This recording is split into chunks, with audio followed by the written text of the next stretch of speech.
8টা বছর আমি বিদেশ করে আইছি, অথচ আমার মতো ছেলে বাজি কিচ্ছু নাই ভাই। আল্লাহর কসম ভাই, আমি অনেক দুঃখে আমি এই রিক্সাটা হাতে দিয়েছি।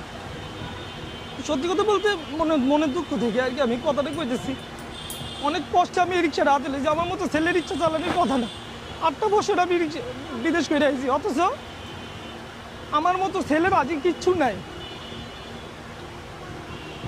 জেল জরিমানা আমি সব কিছু দিয়ে গেছি, ঠিক আছে।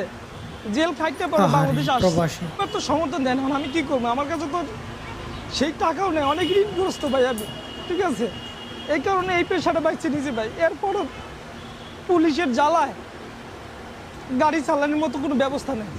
এই অ্যাকাউন্টও নিছি, অন্য কোনো কাজও তো ঠিক মতো যায়নি, ঠিক আছে। প্রবাসে আসিলাম, আজকে আমি 1 মাস ধরে রিক্সা চালাইতেছি, এর মধ্যে 2বার পুলিশে গাড়ি ধরছে।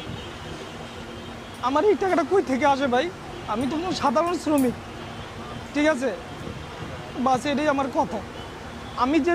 আমি যে মানে